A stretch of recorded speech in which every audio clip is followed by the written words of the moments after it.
un poco de FTP y DNS, vamos a ver. Ahí dice capítulo capítulo 2 de Kuros. Bueno, FTP, si tienen la versión nueva, Kuros la 7, ahí no está ya FTP, ya lo cambiaron. Ya que han decidido mostrar otros ejemplos, más que nada cómo funcionan los los proveedores de contenido a través de streaming, por ejemplo YouTube, Netflix. Por ahí les agrego una charla más sobre eso. Vamos a ver cómo vamos con los tiempos. Eh, bueno, primero un poquito de FTP. A ver si puedo pasar la filmina.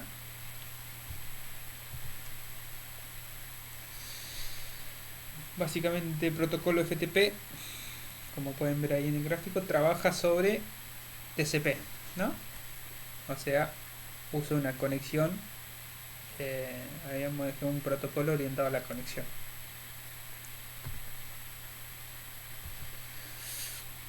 Un poco de generalidades de FTP. Está descrito en la RFC ESA, en la 959. Es un protocolo cliente-servidor. Se usa para transferencia de archivos. Se llama File Transfer Protocol. De ahí vienen las iniciales. Se usa para transferencia de archivos desde y hacia el servidor. El acceso remoto a través de un file server permite un nivel de almacenamiento considerable y a su vez poder compartir los archivos. Básicamente es eso. Yo si tengo poco capacidad de almacenamiento en el dispositivo que yo tengo local, podría almacenar esos archivos en un dispositivo remoto, en un servidor de archivo FTP, ¿no? No solo aumenta mi capacidad de almacenamiento, sino también que permite que esos archivos que almaceno en el servidor lo pueda acceder otros usuarios. Entonces existen básicamente dos técnicas para compartir archivos. Online, o sea, archivos en los que están siempre en internet, vos podés acceder directamente sobre ese archivo que está online, o lo que llaman Whale File Copying, ¿no? Entonces tenemos el acceso online permite múltiples aplicaciones acceder a un único archivo concurrentemente. Los cambios que se realizan sobre el archivo están disponibles inmediatamente a todos los programas que acceden al archivo. En cambio, el otro acceso genera una copia local para cada uno de los programas que lo requieran. FTP funciona como esta segunda opción, ¿no? Se debe proporcionar el nombre del archivo del servidor y generalmente se debe proporcionar identificación. O sea, si yo quiero acceder a un archivo, tengo que decir a qué archivo y identificarme yo. Utiliza un protocolo de transporte TCP. El usuario intercambia con FTP a través de un agente, browser o aplicación cliente. No se puede conectar, interactúa, digamos, el usuario interactúa a través de un browser o una aplicación cliente, puede ser una aplicación que maneja FTP o directamente el navegador web. El sistema de archivo provee acceso transparente a los archivos compartidos. Otra forma es esa, que yo pueda, por ejemplo, montar una carpeta que está en un servidor FTP. Entonces accedería a esos archivos como si estaría accediendo localmente. La diferencia es que no requiere que el usuario llame a un programa cliente como en el caso de la base de datos, de las bases de datos. El sistema operativo provee acceso online a los archivos en forma remota. Esto es cuando uso este caso de transparencia como archivo compartido. La complejidad de la implementación puede pasar por incompatibilidad de mapear en un espacio de nombre, por ejemplo. El espacio de nombres que se maneja en un sistema operativo es distinto al de otro, y si yo comparto una carpeta con un nombre que no me lo acepta otro sistema operativo, voy a tener incompatibilidad. Y otro problema son las propiedades de los archivos. como ustedes bien saben, el manejo, por ejemplo, de los permisos de acceso en Windows es distinto al manejo de los permisos de acceso en Linux, ¿no? Entonces, si yo tengo archivos compartidos en un servidor Linux y quiero accederlos desde Windows, voy a tener una incompatibilidad con los permisos de acceso. Y bueno, y las operaciones, dice también, pueden resultar incompatibles. Otra general, las alternativas es la alternativa a todos estos para solucionar estos problemas, ¿no? Es directamente transferir el archivo. Esto cuando tenemos archivos, dijimos, compartidos, ¿no? Archivos, teníamos acá el primer caso que decíamos online, ¿no? Con online tenemos todas estas opciones. Y la opción más común es esta, la de copiar el archivo, transferencia del archivo, que corresponde a la técnica esa de whole copy. No, whole copy.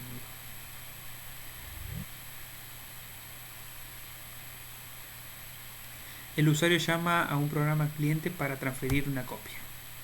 Al llamar al cliente se especifica el destino donde reside el archivo buscado. El cliente despierta al servidor, solicita la copia del archivo.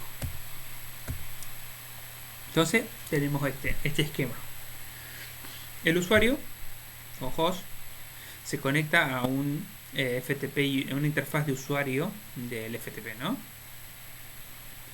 Que tiene un sistema de archivo local. Esa aplicación tiene un cliente de FTP que se conecta a un servidor de FTP para transferir archivos entre cliente y servidor, ¿no?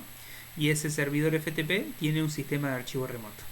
O sea, local para ellos, pero remoto para nosotros. Entonces yo, accediendo a mi FTP, a mi interfaz de usuario, puedo acceder tanto a los archivos locales como a los archivos remotos.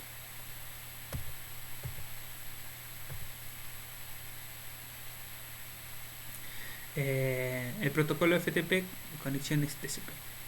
HTTP también usa el protocolo de transferencia. HTTP es un protocolo de transferencia de archivos, dijimos también, porque lo que hacíamos en HTTP era pedir un objeto y el servidor web me devolvía ese objeto, ¿no? Era un archivo básicamente, podía ser. ¿Qué diferencia existen? La principal es que FTP utiliza dos conexiones TCP. ¿Cómo funciona básicamente el protocolo, no? Esta es la diferencia más grande entre HTTP y FTP. FTP usa una conexión de control y una conexión de datos. Es una conexión en la que yo, acá se ve por ejemplo, ¿no? La conexión de control es a través del puerto 21 y la conexión de datos a través del puerto 20. HTTP dijimos que trabajaba en el puerto 80 solamente.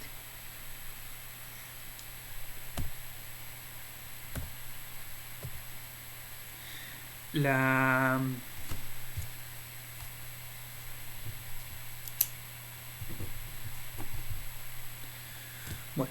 conexión de control se usa para identificar la identificación del usuario, el password, acceso público, puede ser para acceso público el usuario se puede identificar como anónimo y con power, por ejemplo, ¿ves? Comando para modificar el directorio remoto, comandos para enviar un archivo, enviar o recibir un archivo. Entonces la conexión esa de control, la del puerto 21, se usa para estas cosas, para identificación, para enviar el password, para modificar un directorio. Si yo quiero agregar o borrar algo, lo envío por acá. Es el comando, envío el comando por acá, por esta conexión. Cuando yo quiero enviar un archivo, envío el comando por acá. Pero el archivo, la conexión de control es persistente. Digamos, esta conexión se mantiene. Yo tengo una conexión en el puerto 21 entre el cliente y el servidor que está siempre abierta. La conexión de datos se usa únicamente para enviar y recibir los archivos. Entonces la otra conexión que yo tenía en el puerto 20 es para eso nomás, para enviar y recibir el archivo. Y la conexión de datos es no persistente, digamos. Cuando yo quiero enviar un archivo, mando el comando por la conexión de control, el puerto 21, y que quiero enviar un archivo, y establezco una conexión a través del el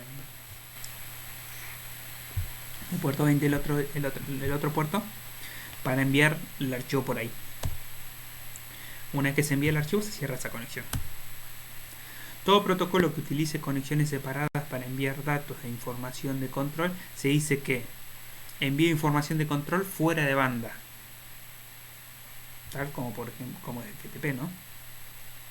Todo protocolo que utilice la misma conexión para enviar datos, información e información de control, se dice que envía información de control en banda, como por ejemplo HTTP.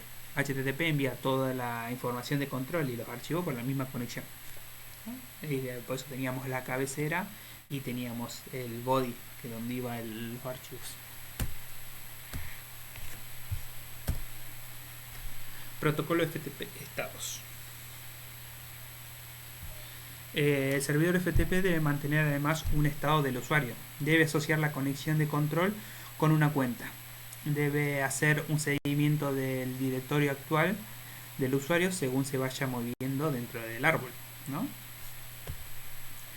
El número total de sesiones FTP puede mantener sesiones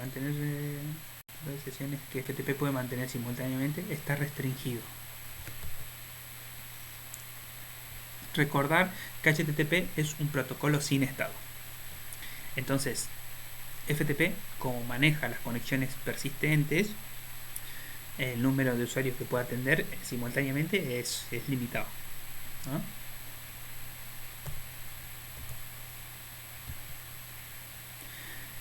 Entonces acá tenemos este esquema, es el que aparece en la RFC. Tenemos el usuario que se conecta al FTP, a la interfaz de usuario, digamos, de acá para arriba. Esa interfaz se comunica con lo que se llama intérprete de protocolo FTP, que tiene una conexión lógica con el intérprete de protocolo en el lado del servidor. Y después tenemos el DTP, que es el Data Transfer Process, que se comunica con el DTP, con su par del lado del servidor, digamos, para enviar y recibir los archivos. Los sistemas de archivo local y el sistema de archivo remoto se acceden a través de este DTP.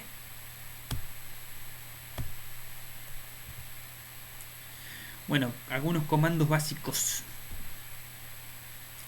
El usuario inicia una conexión de control con el servidor sobre el puerto 21, ¿no? No se hace open.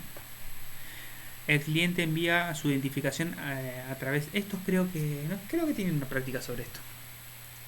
Ahora vamos a ver. Después vamos a revisar. ¿Alguno me puede responder si ya hicieron práctica sobre esto? El cliente envía su identificación a través de esta conexión. Entonces yo digo, establezco una conexión en el puerto 21 y envío el usuario y la contraseña. El cliente envía comandos que cambian el directorio remoto. Yo podría hacer, una vez que me conecto, puedo hacer el CD o el LCD. LCD CD significa change dir y LCD significa local change dir. O sea, puedo navegar en mi árbol de directorios locales y puedo navegar en el árbol de directorio remoto.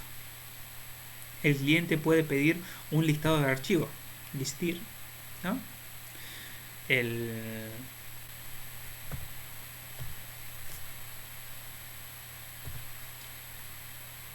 Entonces acá tenemos un ejemplo del protocolo, ¿no?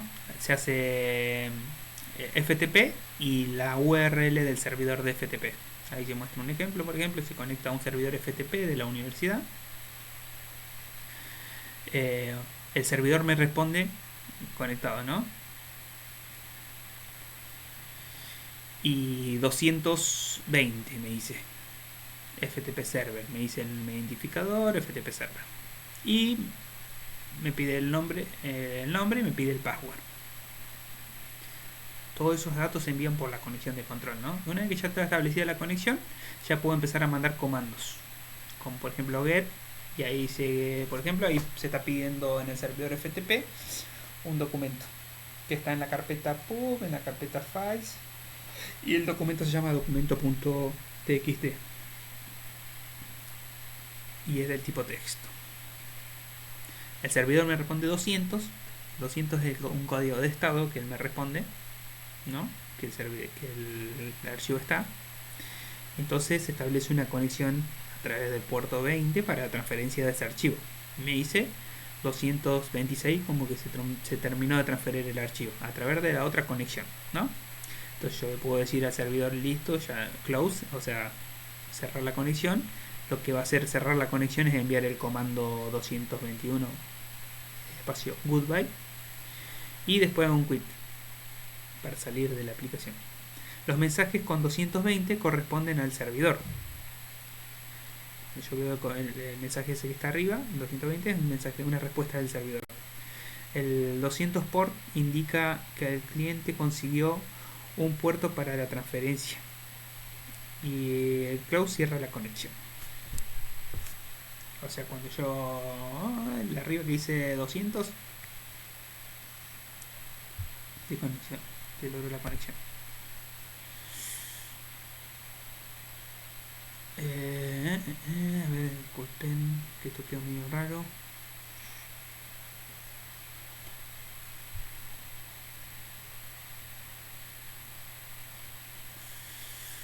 Acá se conecta también a un servidor.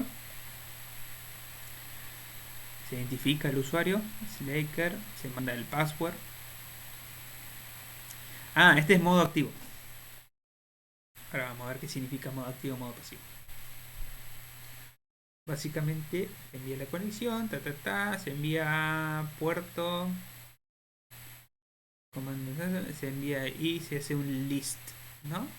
Ahí está pidiendo que le liste todos los archivos que están y se va. Entonces el modo activo tiene esta forma. El cliente establece una conexión al puerto 21 del servidor para mandar los comandos. En este caso puerto de origen es 1026. 1026 es un puerto aleatorio en realidad. Elige del lado del cliente. Bueno, cuando envía mensajes a ese puerto, se obtienen las respuestas de los comandos, ¿no? Pero el servidor establece al revés, cuando yo quiero pedir un archivo o enviar un archivo, se envían a través del puerto 20 del servidor, pero la conexión se realiza al revés, digamos. Yo digo, quiero recuperar tal archivo del servidor, y el servidor establece una conexión desde su puerto 20 con el cliente. Eso se maneja por la conexión de control, por la conexión de arriba, la de puerto 21. Se establece entre qué puertos se va a hacer la conexión de datos, se hace la conexión de datos y se envía luego se reciben lo que es el archivo que se está queriendo manejar. Y en modo pasivo funciona así. No se usa el puerto 20 en modo pasivo. En modo pasivo, las dos conexiones se establecen desde el lado del cliente, ¿no? Cuando se quiere hacer eso, por ejemplo el list es lo mismo, pero en este caso cuando queremos mandar el listado de archivos se hace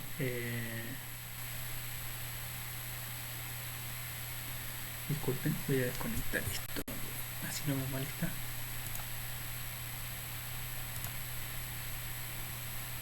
Listo.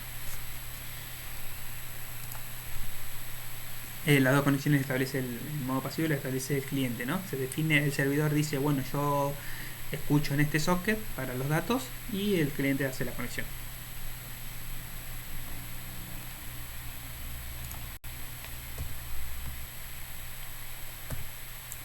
Se debe especificar.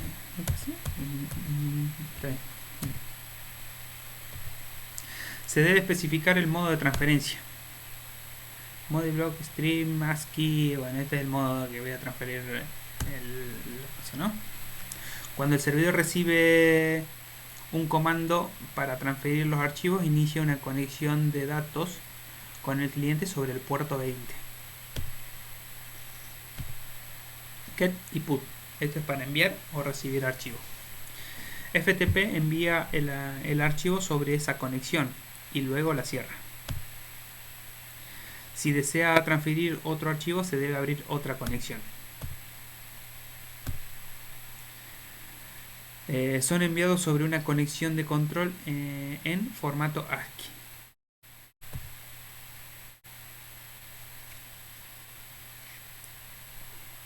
Comandos.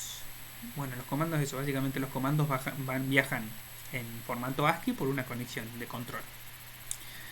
Comando de clientes al servidor. Cada comando tiene 4 caracteres ASCII en mayúscula. Algunos comandos tienen argumentos adicionales. Existen comandos uno a uno entre los comandos que emite el usuario y los comandos que envía FTP. Comandos sucesivos. Ahora vamos a ver qué son los comandos. Comandos sucesivos separados por retorno. Los comandos se envían separados por eso, ¿no? Que es retorno de carro y salto de línea.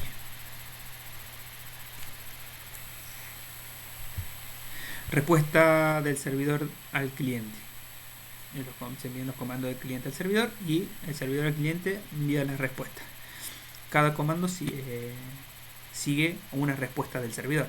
Cada respuesta tiene 3 dígitos, seguidos opcionalmente por un mensaje.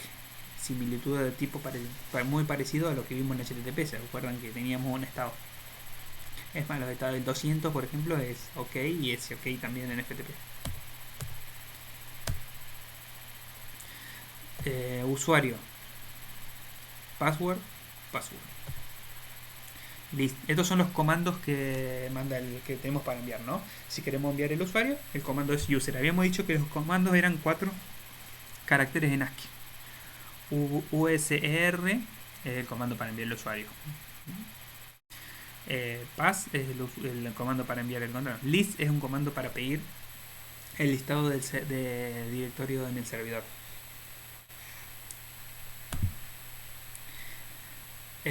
Retr es para recuperar un archivo del directorio del servidor sobre la conexión TCP de datos nueva o no persistente. Esa es la conexión que se arma en el puerto 20, que hemos dicho, que se mantiene solo para enviar ese archivo. Store es para almacenar un archivo, que yo te quiero enviar un archivo de local al servidor remoto.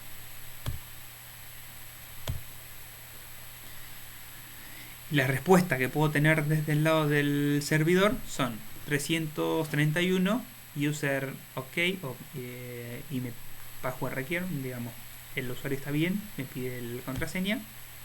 125 datos de conexión array open y ya se queda listo para transferir los archivos. 425 no se puede establecer la conexión para enviar datos. 400, ¿te acuerdan que en cosas también en HTTP los errores también en el rango del 400? Esta también.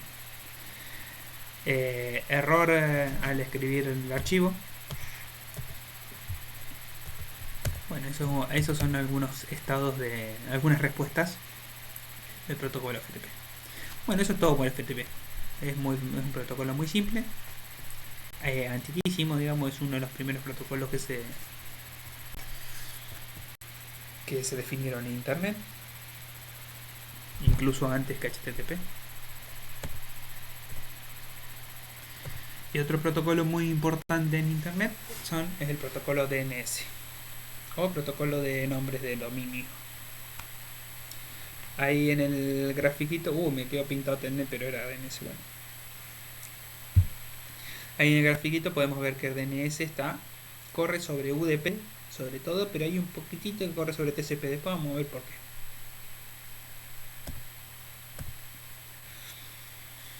Y sirve para ubicar hosts, la ubicación de host, direcciones IP. Digamos, yo quiero ubicar la dirección IP de un host en Internet.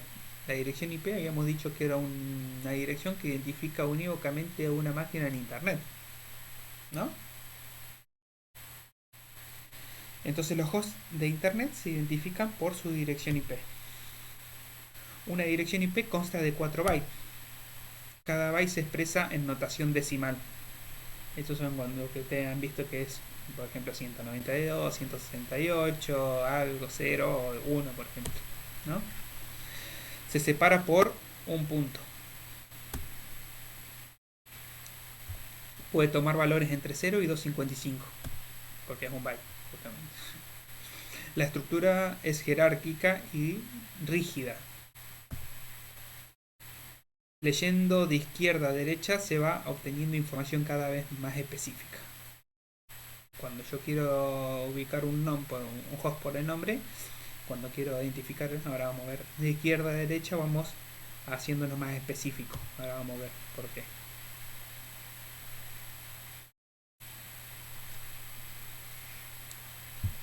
Esta es una dirección IP. 170, por ejemplo. La dirección IP es imprescindible para routear la información en Internet. Por otra parte, no es tan fácil recordable por el usuario. O sea, yo puedo tener una dirección IP, pero yo no puedo. Es más difícil recordar, por ejemplo, esta dirección 170.221.88.11, es decir, google.com, por ejemplo, ¿no? Entonces usan nombres memotécnicos para recordar. Para la persona, para el humano, es más fácil recordar, por ejemplo, www.ing.unp.edu.ar que recordar la IP esa que vimos antes.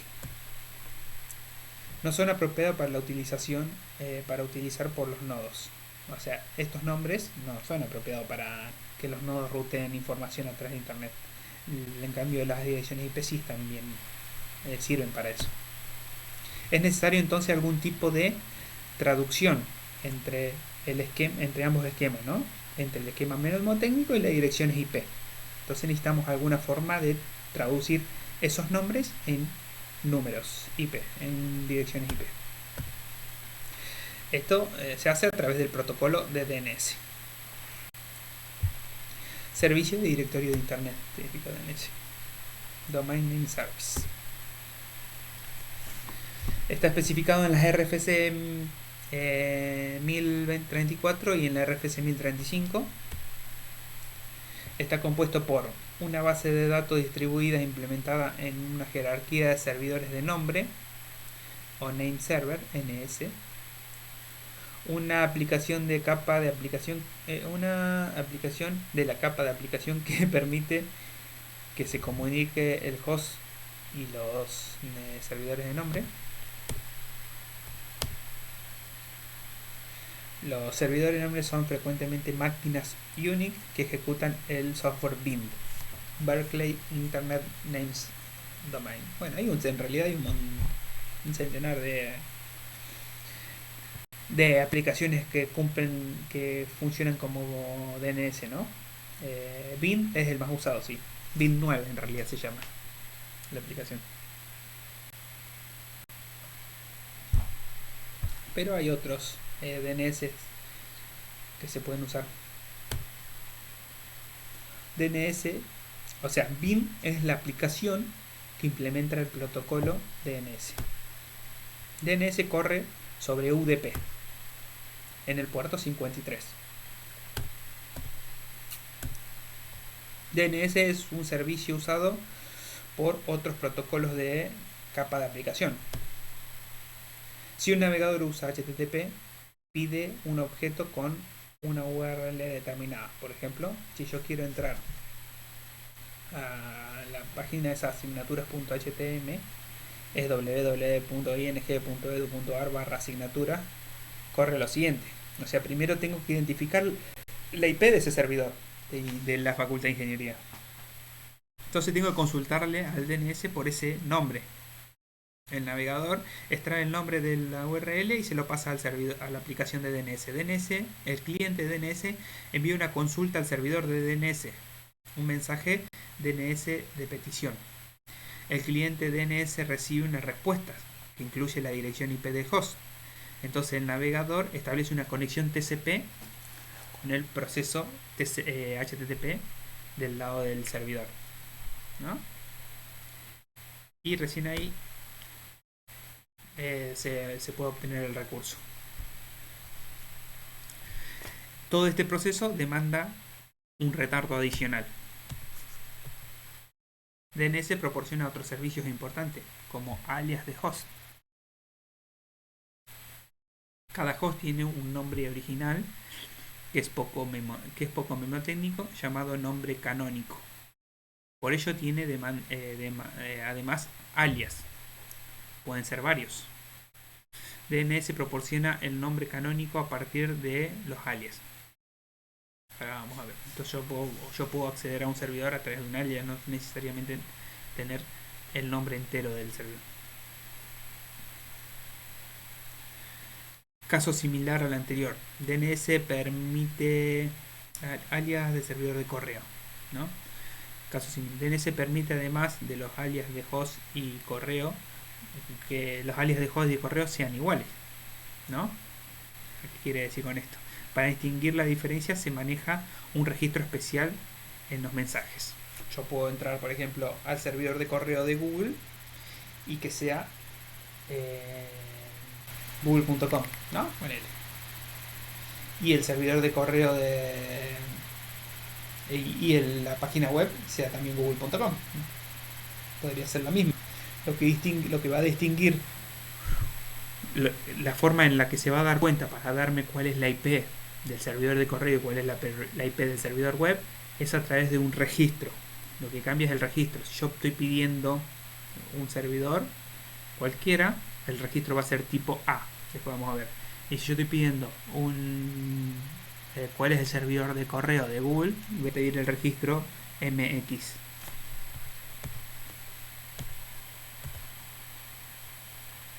Bueno, DNS lo van a ver en sistema distribuido, así que vamos a hacer un repaso por arriba.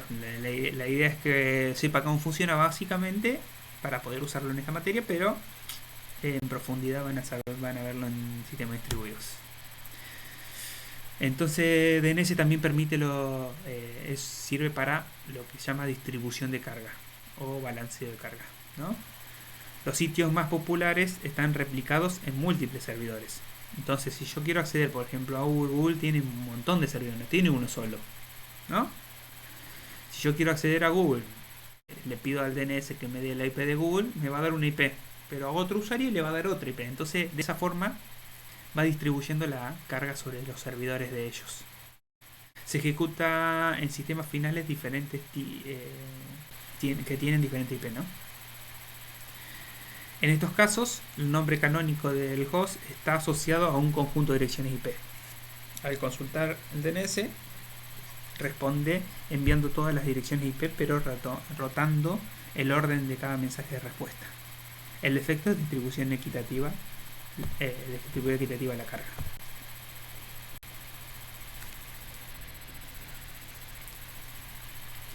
Desde la perspectiva de la aplicación, DNS es una caja negra que brinda un servicio sencillo y directo de traducción, ¿no?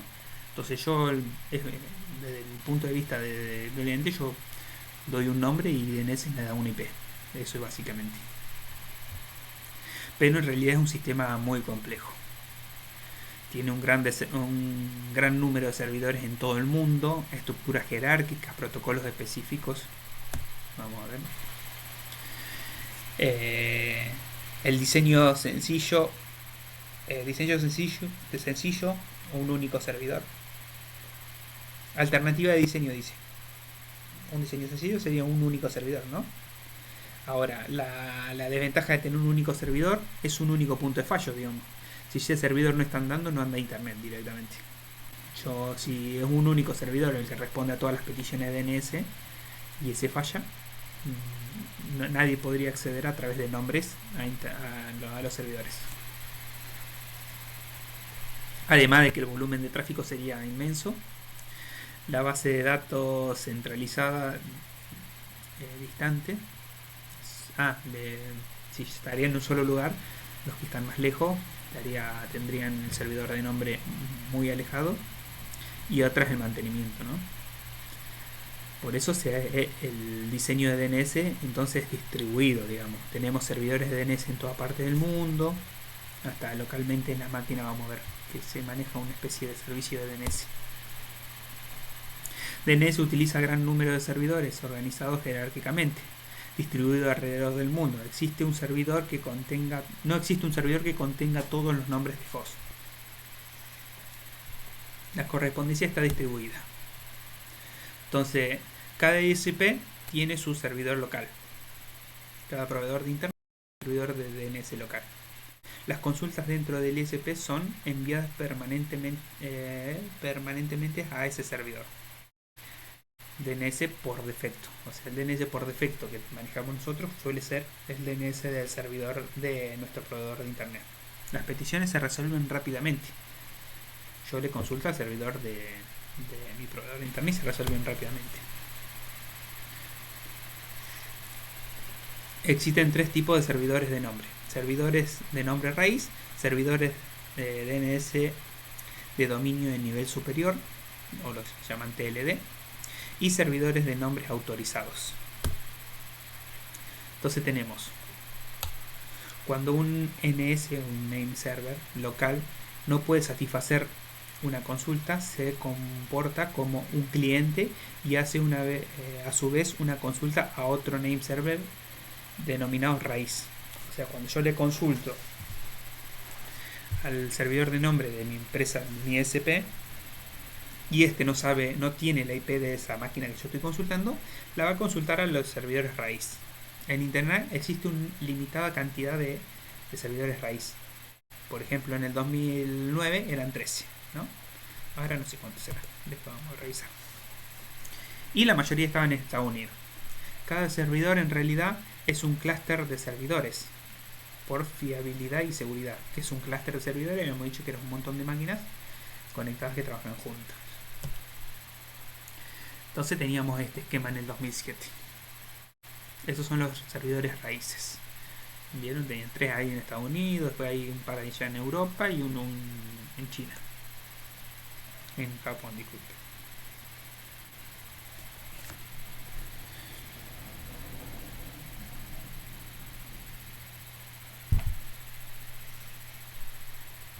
París, dice ahí. A ver, quedó medio raro eso. Bueno.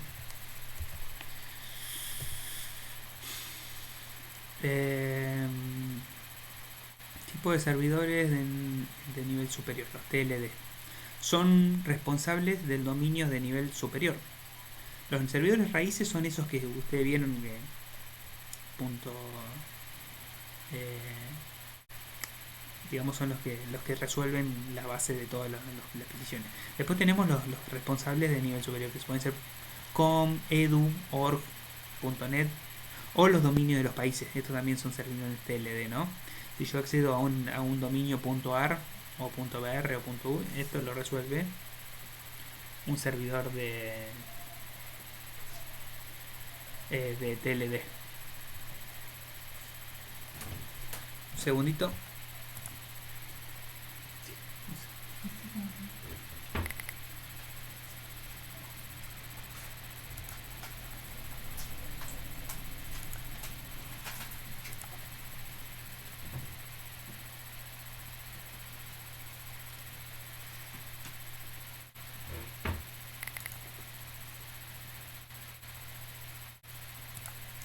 Continuamos.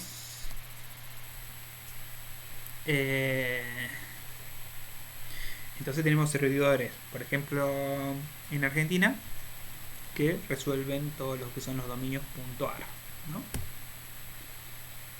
Entonces cuando yo consulto a uno de los servidores no me está pasando la fila. Cuando yo consulto uno de los servidores raíz, el servidor raíz se va a fijar que yo estoy pidiendo por una página .ar y le va a decir, lo va a mandar la petición, me va a decir, no, consultale a este servidor que está en Argentina que resuelve lo .ar, ¿no?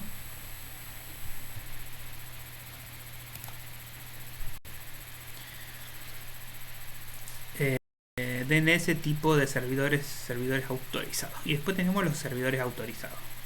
¿Qué ocurre si un servidor de nombre raíz no tiene la información solicitada? Consulta a su vez los DNS autorizados o Authoritative Server. Todo host debe estar registrado en un DNS autorizado. O sea, todo nombre de host que yo quiero manejar tiene que estar en alguno de estos servidores.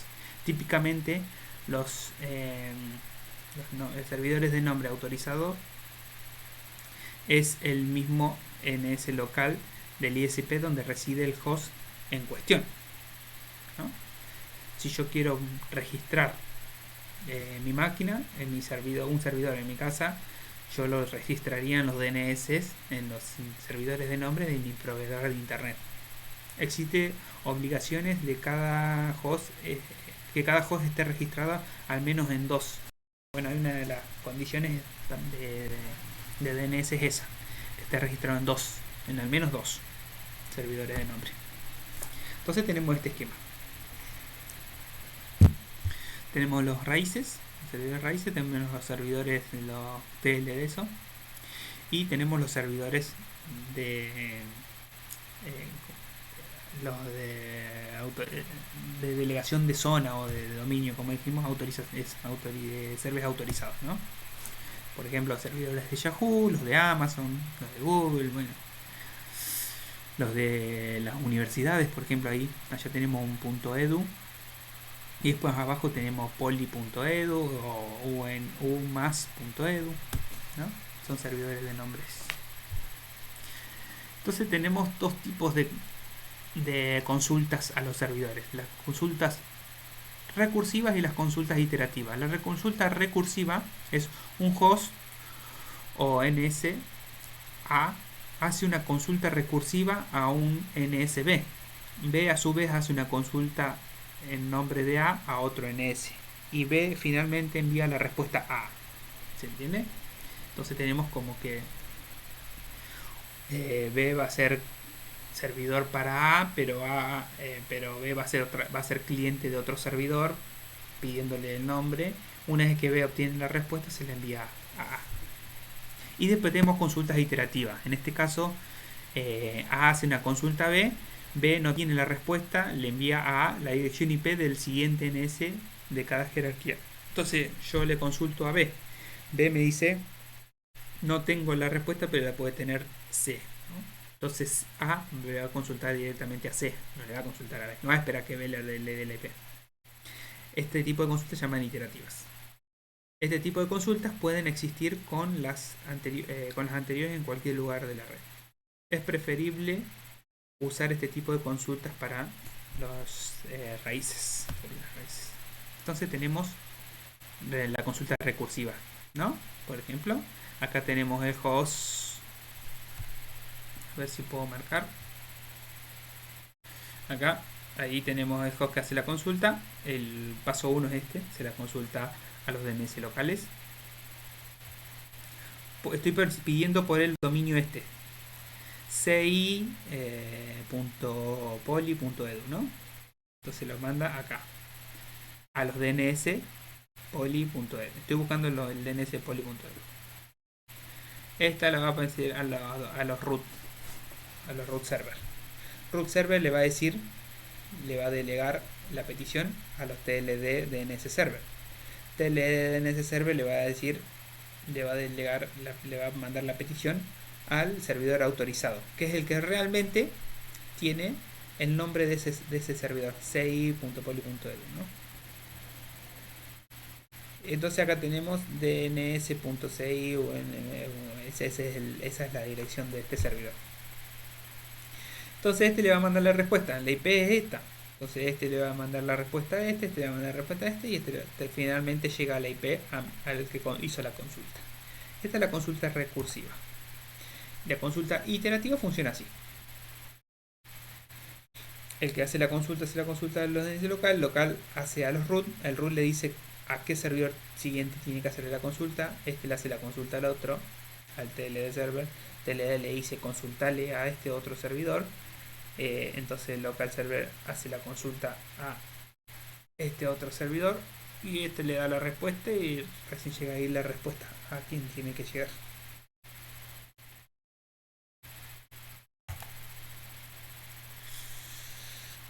Bueno, caché de DNS. Cuando un servidor de nombre recibe una respuesta, además de enviarla al cliente que realizó la consulta, la almacena localmente. Así una próxima ¿Puedo pedir repetir la última parte? La de iterativo y recursivo, ¿las dos? ¿O solo iterativo? Un segundito, volvemos para acá entonces. Entonces tenemos las consultas recursivas y las consultas iterativas. Las consultas recursivas es el cliente hace una petición al servidor. Las recursivas, ok. Esta es la recursiva. El cliente hace una consulta al servidor local, ¿no? Eso que tiene abajo es la dirección de él. En vez de poner la IP, tiene el dominio, ¿no? Entonces yo le consulto al servidor que yo tengo configurado en mi máquina. dns.poly.edu, que es un servidor de DNS. Porque esta máquina se ve que está en pone que está en una escuela politécnica, ¿no? Entonces le pide a ese DNS que tiene ahí dentro de su red. Entonces ese DNS que está dentro de su red lo que va a hacer, si él no tiene la respuesta, o sea, no sabe a qué IP corresponde ese dominio que estoy consultando, se le va a enviar lo primero que va a hacer es consultarle a los root servers, a los servidores raíz. El servidor raíz no tiene todas las. El servidor raíz tiene solo lo que registran los servidores raíz son todos los servidores TLD que hay en el mundo, ¿no? No todos en realidad, son los de primer salto, tendría que ser. Entonces, si yo el dominio que estoy consultando es un dominio .edu, sabe a qué servidor de DNS pasarle la consulta. Entonces el servidor root lo que va a hacer es, bueno, vos estás consultando por 1.edu, bueno, busco el .edu y le hago la consulta a ese servidor. Ese servidor me va a decir, bueno, estoy consultando por un dominio que es unp.edu, ¿no? Entonces, ¿quién es el que resuelve esto? Es el servidor autorizado para eso, es el que está abajo. Entonces le hago el servidor STLD le va a hacer la consulta a ese servidor autorizado.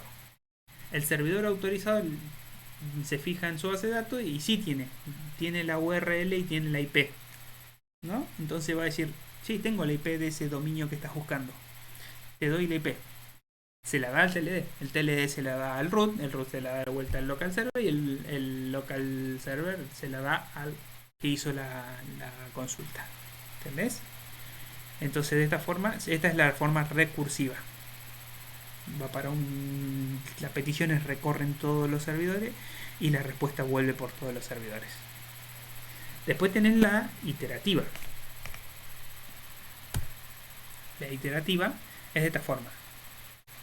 El que hace todas las consultas es el servidor local. El servidor local va a ir a consultar a los raíz dónde es que tiene que buscar el servidor que realmente resuelve ese dominio que estoy buscando. Arranca por el raíz. Ahora vamos a ver por qué arranca por el raíz. Arranca por el raíz. Entonces, yo lo primero que necesito es quién es el que resuelve los dominios .ar, por ejemplo, ¿no? Entonces, me va a mandar al servidor que resuelve los dominios .ar. Ese servidor que resuelve los dominios .ar me va a decir quién es el servidor que resuelve los .edu.ar. ¿Entiendes? Entonces, mi DNS local va a buscar, va a ir a ese servidor que resuelve los .edu.ar. Y recién ahí, ese me va a responder con la IP. Y ahí yo le doy, ese servidor me va a dar la IP a mí. ¿Se entiende, no? Ahora, es difícil explicar por acá. Ah, buenísimo. Sí, esta parte de TNS no es tan trivial, digamos, es difícil de explicar. Una vez que la entendés es súper fácil, es simple, pero cuando es la primera vez que lo ves yo me acuerdo que sí cuesta un poco entenderlo, el concepto de cómo funcionan los dos tipos de consultas. Generalmente funciona así, es iterativo el DNS. Casi todas las consultas que se generan son iterativas.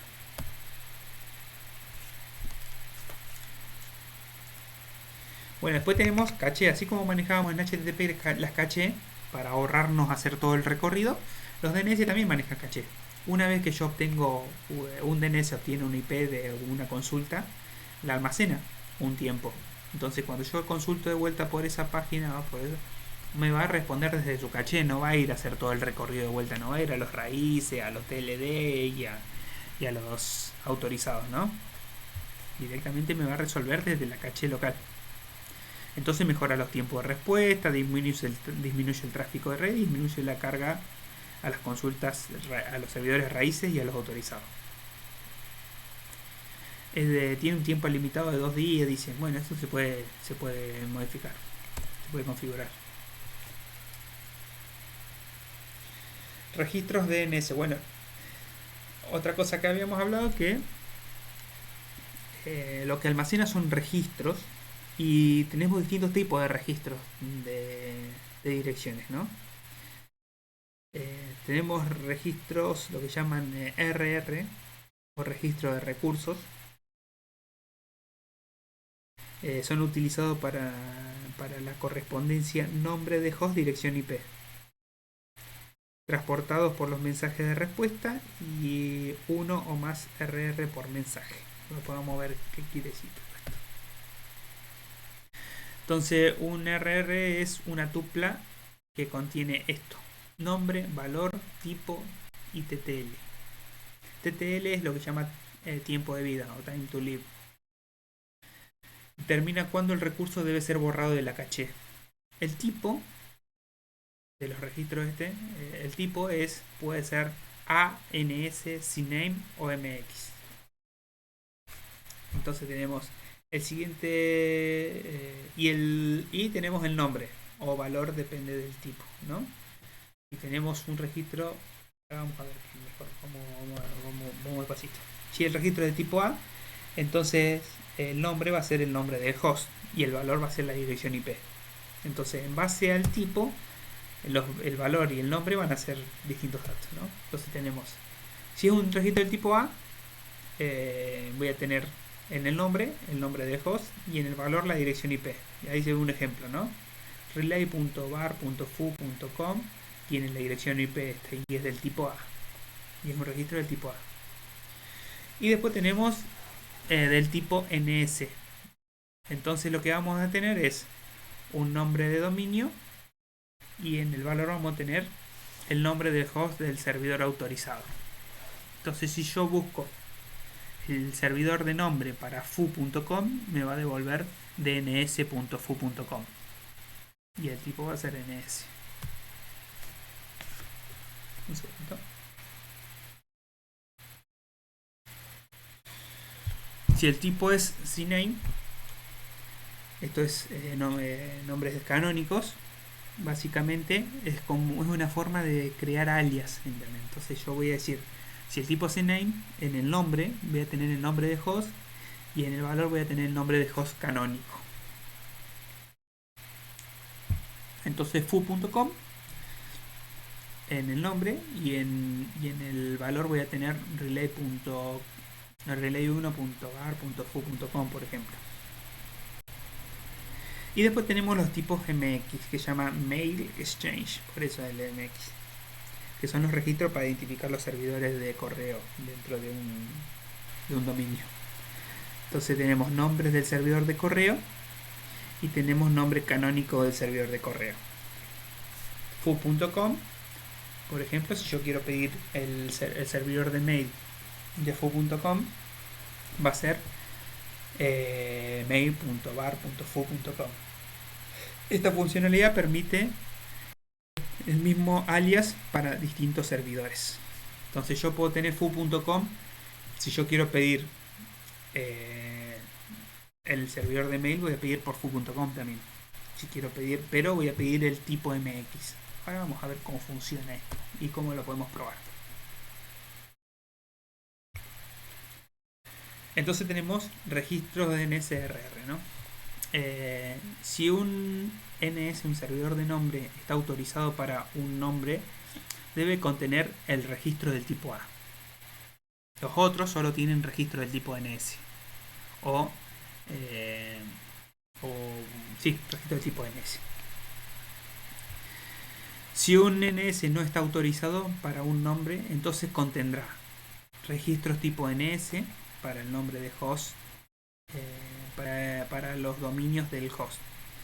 Un registro tipo A para la dirección IP del servidor que aparece en el registro DNS. Y además tendrá un registro A su caché. Ahora vamos a ver qué significa esto. DNS tiene dos tipos de mensaje. Consulta, el cliente a un NS, y de un NS a un NS. Estos son los mensajes que consultan. Pueden ir desde el browser, por ejemplo, desde mi máquina a un servidor de DNS, o puede ir desde un servidor DNS a otro servidor DNS. ¿Se acuerdan que vimos lo que las peticiones recursivas y iterativas? Y la respuesta de un servidor de nombre a un cliente o de un servidor de nombre a otro servidor de nombre. Son los únicos tipos de mensajes. Estos son los únicos tipos de mensajes y tienen el mismo formato. Entonces, este es el formato de los mensajes. Una identificación, o flag, nombre de la consulta, un número de la consulta, digo, número de la pregunta de RR. Bueno, ahí tiene todos los campos que tiene. 12 bytes, la cabecera ocupa lo que ocupa la primera parte, 12 bytes.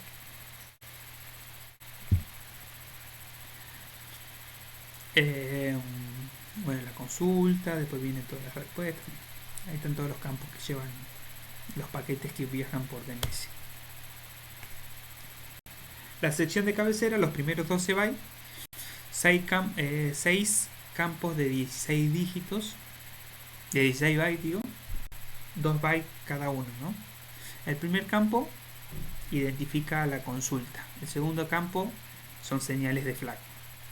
Si es de consulta o de respuesta, servidor autorizado, recursión o no, son dos banderas que marcan el tipo de consulta que está haciendo. O si es una consulta o una respuesta, por ejemplo.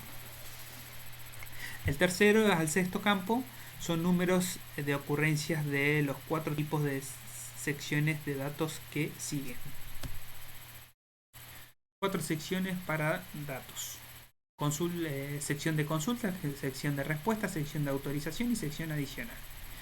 Entonces tenemos información. En la sección de consulta vamos a tener información sobre la pregunta que se hace, campos de nombres de host y de tipo de consulta. Después tenemos en la sección de respuesta, vamos a tener los registros RR, según lo visto anteriormente. Puede haber múltiples respuestas, servidores replicados. ¿Se acuerdan que dijimos que los DNS sirven para hacer también balanceo? Bueno, acá pueden venir una lista en realidad de respuestas. Y sección autorización, registro de datos servidores autorizados. Y sección adicional, registro de ayuda, IP de un servidor de correo, por ejemplo. Actualización de las bases de datos de DNS. Cómo se introducen oficialmente los datos. Cómo yo registro un dominio en un DNS. Hace poco los contenidos de los DNS estaban configurados estéticamente, o sea, creados por un administrador de servidores. O sea, una sola persona podía ir, o un grupo de personas autorizadas podían ir a registrar un nombre a una IP. Recientemente se agotaron recientemente se agregó el protocolo DNS una opción de update. Recientemente, bueno, hace rato, esta filmina es un poquito vieja, para configurar dinámicamente. O sea, hay un comando que permite registrar un nombre y un IP en un servidor de DNS. Permite agregar o borrar datos por medio de mensajes de DNS. Y están las especificaciones de esos mensajes están en la RFCS 2136. BIM tiene muchos recursos de este tipo. Bueno, hasta ahí llegamos con DNS por hoy. Vamos a darle hasta ahí. Tenía otra filmina en internet, pero vamos a dejarla para la próxima clase, pues si no se me van a dormir. ¿Alguna pregunta? Aprovechamos si quieren un ratito más y les muestro algunas consultas a los DNS para que vean cómo funciona básicamente. Hay aplicaciones que me permiten hacer consulta a los DNS. Vamos a abrir una terminal. Vamos a abrir una terminal. Vamos a ponerla acá. Ahí ven la terminal, ¿sí, no? Entonces yo puedo hacer, a ver si me deja agrandarla. Bien, hay un comando que se llama dig que me permite, por ejemplo, hacer consultas a los DNS. Dig va a consultar a los DNS que tiene mi máquina por un... ¿Cuál es la IP del servidor de Google, no? Google.com, por ejemplo. Y me va a decir google.com. Vamos a ver, ¿no? Tenemos google.com, tiene la IP esta, ¿no? Disculpe, que no me acuerdo cómo era que se manejaba esto. Si yo hago la misma consulta, me va a responder la misma IP. Y no es solo porque Google tenga esa sola IP, sino porque me la guardó, mi máquina me la guardó en una caché local. Si se ven acá abajo, dice, si ven acá abajo, la IP del servidor de nombres dice 127.0.0.53. Es una IP localmente dentro de mi máquina, esa en realidad. Pero yo puedo decirle a dig que le consulte a un servidor específico. Por ejemplo, a los servidores DNS, Google tiene sus propios DNS. Uno de los servidores de DNS de Google es 8.8.8.8. Entonces le puedo decir a dig que consulte la IP de google.com al servidor de DNS.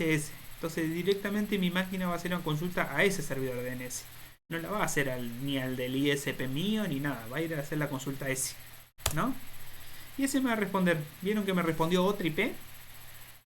Y si yo hago una consulta de vuelta, si sigo haciendo la consulta, ahí me respondió otra IP. Y ahí te das cuenta que Google tiene muchos servidores en internet y balancea las peticiones entre esos servidores. Ahí se ve un ejemplo, por ejemplo. Pero yo, otra consulta que puedo hacer a dig, puedo decirle, bueno, ¿cuáles son los servidores de mail para Google? Entonces le puedo decir que me dé los registros, pero del tipo MX, habíamos dicho, ¿no?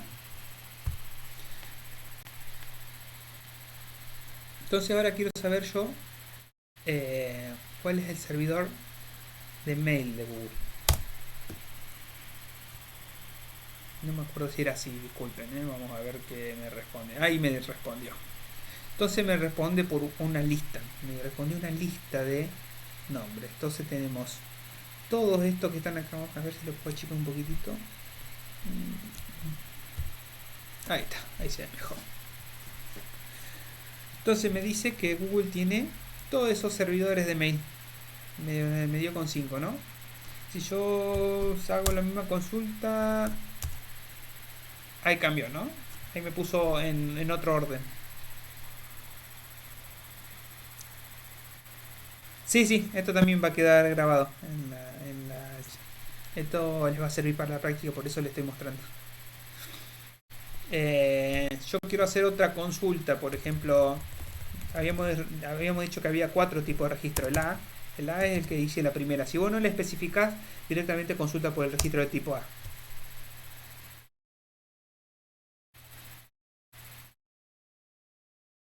Ahí está tardando un poquitito, pero ahí me va a llegar la respuesta. Esa era la primera consulta. ¿Se acuerdan que si yo no ponía nada, si yo no le ponía el tipo de registro a la consulta, acá se puede ver, disculpen, acá se puede ver el tipo de registro. En cambio, si yo hago la consulta por un MX, acá Acá pueden ver los registros del tipo MX.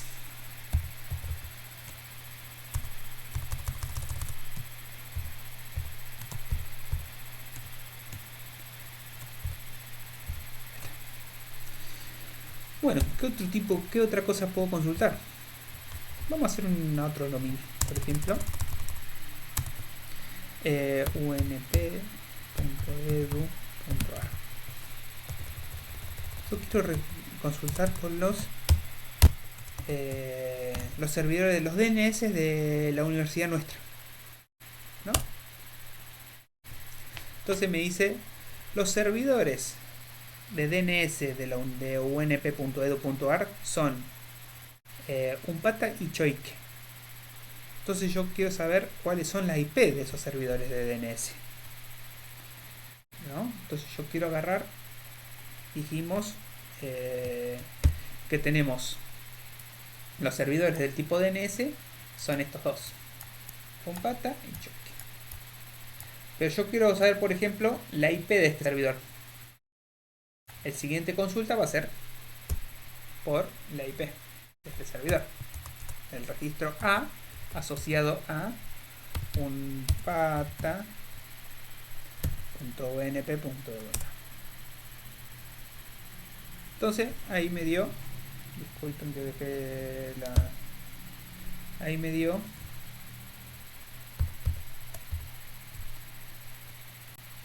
la IP del servidor. Este es el servidor de DNS que me resuelve nombres dentro de la universidad. Entonces, si yo quiero pedir por alguna IP de algún servidor web dentro de la universidad, por ejemplo, ing.unp.edu.ar, que es un servidor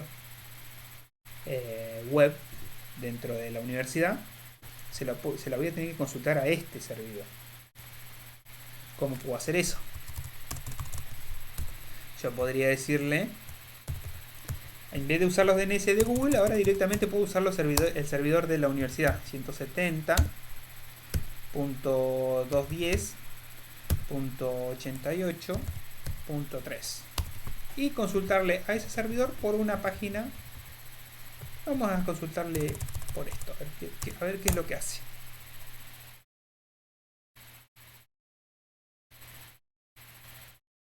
Y me dice, consultale a aquel servidor, ¿no? Entonces yo puedo decir, dame www.. Y ahí me dio las IPs de los servidores web. Acá tenemos todos los registros, ¿no? Aquí, el servidor de autorización y un poco de información. Si yo consulto, vamos a consultar acá ING. Ajá, no, pensé que se me iba a resolver el ING. No. Y si yo consulto por los MX, los registros del tipo MX para ING, y ahí me dice que el servidor disculpen, acá me dice que el servidor de mail para ese dominio es este. Ese es el servidor de mail. Ahora vamos a consultar por la IP de este servidor. Entonces, el servidor de mail es este. Y hace una consulta a los servidores autorizados, ¿no? Y me dice los nombres de los servidores de nombre para resolver esa IP son estos. Y me dice un poco de información adicional, me manda. ¿Se acuerda que habían distintas secciones en la consulta? Habíamos dicho de la sección consulta, la sección authority section, y tenemos información adicional. Acá en la información adicional me está dando el nombre de este. A ver si yo llego a verlo bien. Sí, pmg.unp.edu.ar, esto. Tiene un registro del tipo A y la IP es esta.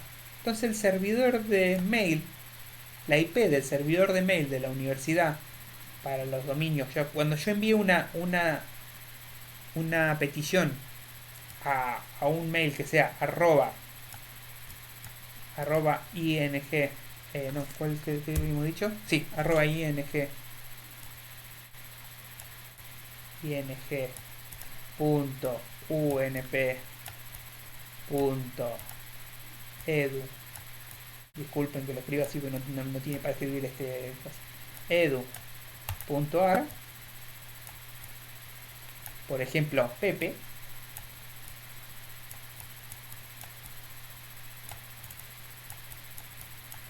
Este mail va a ir a parar a esta dirección IP, a este servidor. ¿Se entiende, no? Más o menos era para mostrarles algunos ejemplos de DNS. Otro comando práctico para consultar los DNS es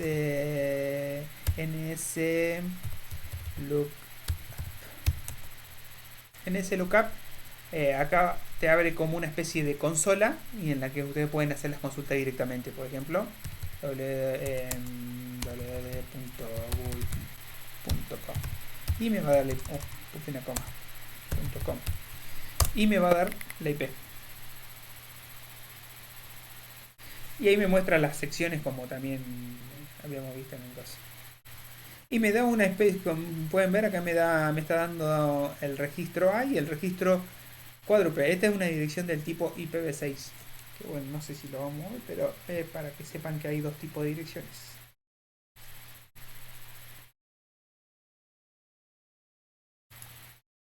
A ver si puedo sacar esto. Quedó todo rayado la pantalla. Bueno, y no hay mucho más. A ver, vamos a hacer una consulta acá por www. Disculpen, se me fue. Vamos a hacer una consulta más acá por www.ing.unp.edu.ar. Ahí me da la página. Y vamos a hacer, por ejemplo, tenemos, ustedes conocen la página donde está la página del DIT. dit.ing.unp.edu.ar. No, no era así. No, no es ing, es dit.unp, creo. .edu.ar. Tampoco. Le estoy errando en algo. ¿Se acuerdan cómo es el dominio de la página del DIT? ¿Alguien lo tiene ahí a mano? A ver si no la busco acá. Un segundito. Sí, es dit.ing.unp.edu.ar. Ok, ahí la buscamos entonces. Vamos a poner dit.ing.unp, dijimos, .edu.ar. Sí, punto edu. Ah, no me lo estaba pudiendo resolver. Qué raro. Vamos a hacer una cosa. Vamos a salir de acá. O acá le podemos también, en el nslookup, también le puedes decir el servidor al que le queremos hacer la consulta. ¿Cómo le decimos? Server y le damos un servidor. Porque si bien el que está intentando resolver la consulta es mi DNS local. Yo ahora le puedo decir que lo resuelva el server de Google. Y ahora sí lo consulto. dit.unp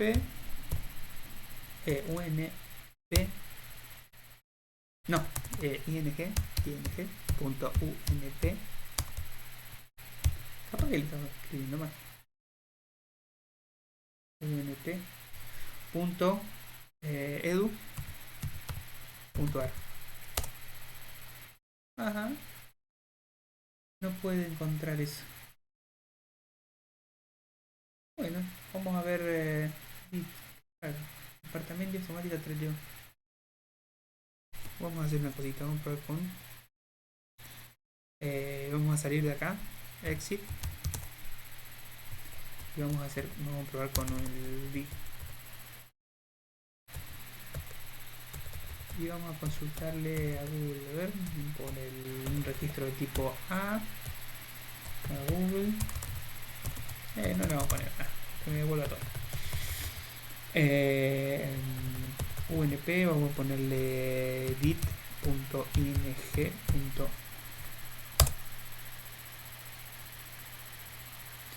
Bueno, por alguna razón no está resolviendo. Después les averiguo bien por qué no me está resolviendo, pero debería darme... Esta consulta me debería estar devolviendo la IP de la IP pública de allá del departamento de informática de ahí, ¿cómo se llama? Mitre y Chile. Hay una conexión ahí de Speedy que tiene IP fija. Y me tendría que estar dando esa dirección IP. Si yo no le pongo nada. Acá, a ver acá, ay, no. ¿Qué me dice? Code non-R status. Disculpen.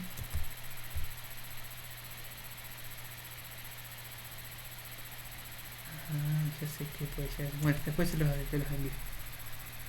Pero raro, porque esta sí me la va a resolver. Tampoco, no, algo no están dando ahora. Se me cayó algo, me parece. No me está resolviendo nada. ¿Vieron?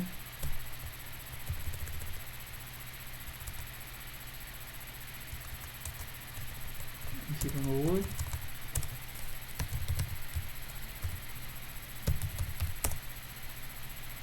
Bueno, vamos a ver, después les envío por qué no me está dando las direcciones IP que yo le estoy pidiendo de la universidad.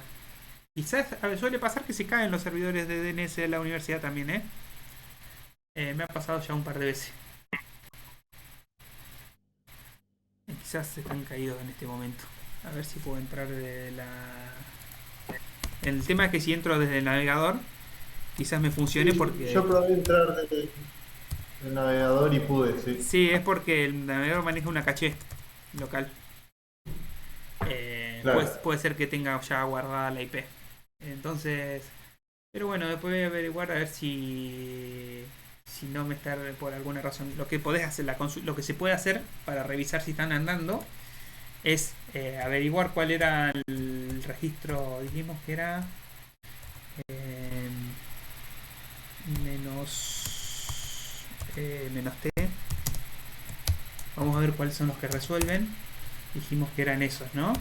Y podemos ver vamos a buscar la IP de esos servidores. Disculpe. Vamos a buscar la IP de esos servidores. Las IP son registro A de un ¿dónde está? Punto UNP. La IP es esa del servidor de DNS. Y si queremos saber si están dando, lo que podemos hacerles es un ping para ver si el servidor está arriba. Porque esta consulta me la está dando, me está diciendo el TLD, el servidor TLD me está diciendo que el que está autorizado para resolver esas consultas es ese. Es un pata.unp.edu.ar y yo le estoy consultando por la IP de ese servidor al TLD. Me está dando eso. Entonces yo puedo decir, le puedo hacer un ping a ese servidor. 210.88.3. Está arriba. Pero por alguna razón no está respondiendo. Ahora después me voy a poner a investigar por qué no me está respondiendo consultas este servidor.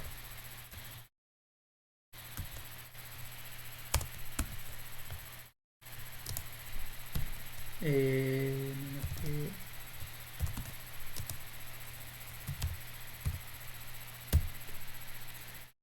punto ing.unp.edu.ar. Jenke, tiene otros servidores de DNS. Jenke y COS. Vamos a Hostmaster, a ver. Vamos a probar con Hostmaster. Vamos a hacer. Vamos a buscar la IP de Hostmaster. O Jenke. Vamos a buscar Jenke.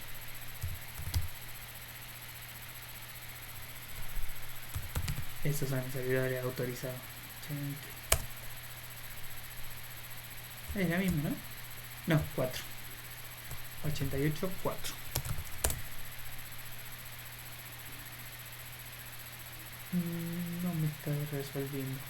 Bueno, ya le voy a averiguar por qué no me está resolviendo. Pero debería darme el IP de esa máquina. Capaz que hay otro servidor autorizado más abajo.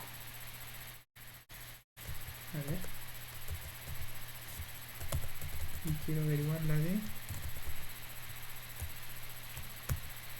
Se lo dejo para. O si no, se lo dejo a usted. Averigüen por qué no me está respondiendo. Igual lo van a ver en la práctica esto. Creo que tienen algunos ejercicios estos de consulta a los DNS y si ya les queda. Bueno, nos vemos. Ah, mañana es feriado, ¿no? Jueves Santo. Sí, Jueves Santo. Ok, entonces nos estaríamos viendo el miércoles que viene. Y si voy a ver si para que no se queden, porque dos van a tener práctica lunes y martes, y quizás se queden sin teoría para hacer esas prácticas. Así que voy a preguntarle a Pedro cómo vienen con la práctica y de última reemplazaremos una clase de esas prácticas por una clase teórica para ver algunos protocolos más. Bueno, nos vemos. ¿Alguna consulta? ¿Alguna consulta sobre esto? Menos esto último de por qué no anda. No, no, creo que no. Ah, bueno, es práctica esto. Metan mano, prueben, consulta DNS, prueben armar peticiones. Seguramente en la práctica se conectaron por Telnet a un servidor web y eh, mandaron en texto plano el get de algo, una petición. Vieron cómo funciona. Así que bueno, los dejo acá y nos vemos en la próxima teoría. Cualquier consulta que tengan me la pueden enviar por Slack. Yo ahí reviso cada tanto. No es que estoy todo el tiempo conectado, pero respondo bastante rápido. Y si no, a Pedro, que también está. Si consultan en el grupo general, le vamos a responder los dos. Si consultan en el grupo de teoría, seguramente les respondo yo. Y en el grupo de práctica, en el canal de teoría o en el canal de práctica, le respondo a cada uno de los profesores. Bueno, nos vemos en la próxima teoría. Chau. Chao, nos vemos.